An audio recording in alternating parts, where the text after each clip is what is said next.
My little brother passed away. I was just his producer. He was really the artist. And when he passed away, it took me a couple months to think. I said, I have to finish this. We have to do this big. I'm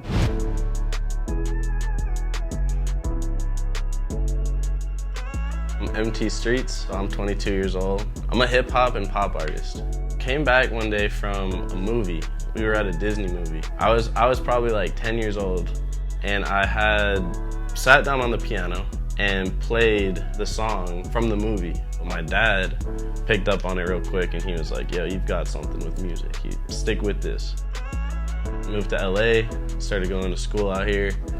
I started recording, started producing, and I ended up just loving it.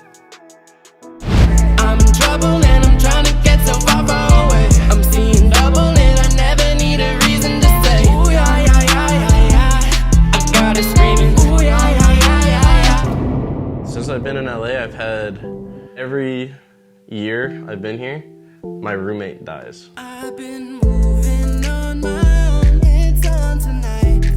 You know, my first year here, I had my roommate Dap pass away. He was away in 2019. Then in September again, I moved into a new lease. You know, I was like, okay, I'm just gonna move in with my brother now. Like, nobody else is dying. Bennett had taken a last video on Snapchat of him. He had, you know, showed his face to the camera, flashed it down to the table, had a line of fentanyl out there, and then he flashed it back to himself and kind of said, like, peace out. By that point, I was living with Bobby Brown Jr. November comes and he dies too. And I was thinking, like, every year I've been in LA, like, somebody's dying. Like, is it me? Am I the problem? Or is the culture? You know, it's still confusing.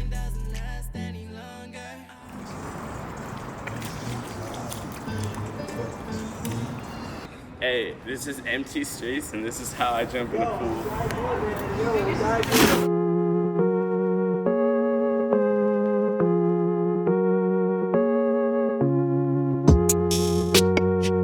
Do you want to jump in? Me? Yeah. My friends are my family. I ain't raised no wimps, but I cry. Like when you're younger, it feels like your family's your actual family.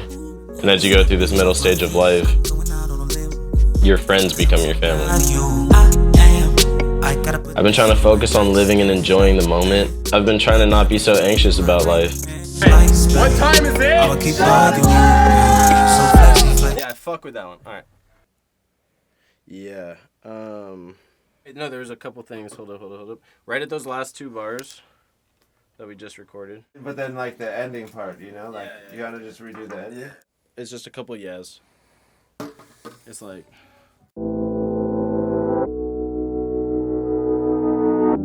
When it came to me and Bennett, I was just his producer. He was really the artist.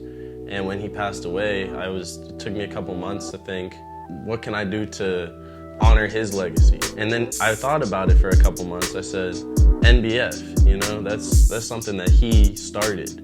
I think I can finish it. So in March of 2020, I dropped my first song under NBF. I started recording my own music. I started writing my own stuff. And then from there, I started to drop a series of singles and started working with people, and I became more of an artist than a producer. Once again I feel the cold like Minnesota. I finally thought I found myself all away from home. I think myself an animal, where the wild things go. I point in the direction close to where my heart is golden. I hit up these guys, Paul Tyree and Rob McDaniels. Good friend Bobby Brown Jr. He introduced me to Paul and Rob, and we ended up linking up out here in California and said, we need to make an album. Like, we gotta do this. Like, this is gonna be something hot. I started writing, recording at Paramount, met some cool people through Paramount. Like my engineer, Adam, he's awesome. We're dropping this under NBF, right? That's my brother's thing. Like, I was shadowing exactly what he wanted me to do, right? And half this album was written by my friend Bobby Brown Jr. And he passed away. I said, I have to finish this. We have to do this big. Like, there's the angels riding on my shoulder were telling me, you gotta make this one big because we're done playing small.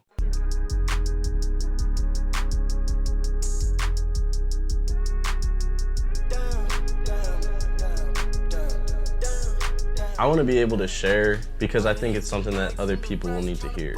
I talk about, my brother's death. I talk about people that I love.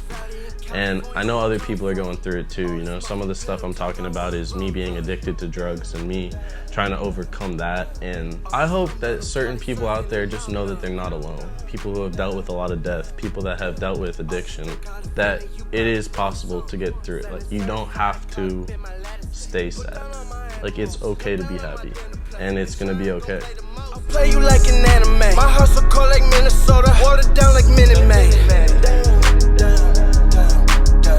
Watch me hop up in this whip, it's a hurricane.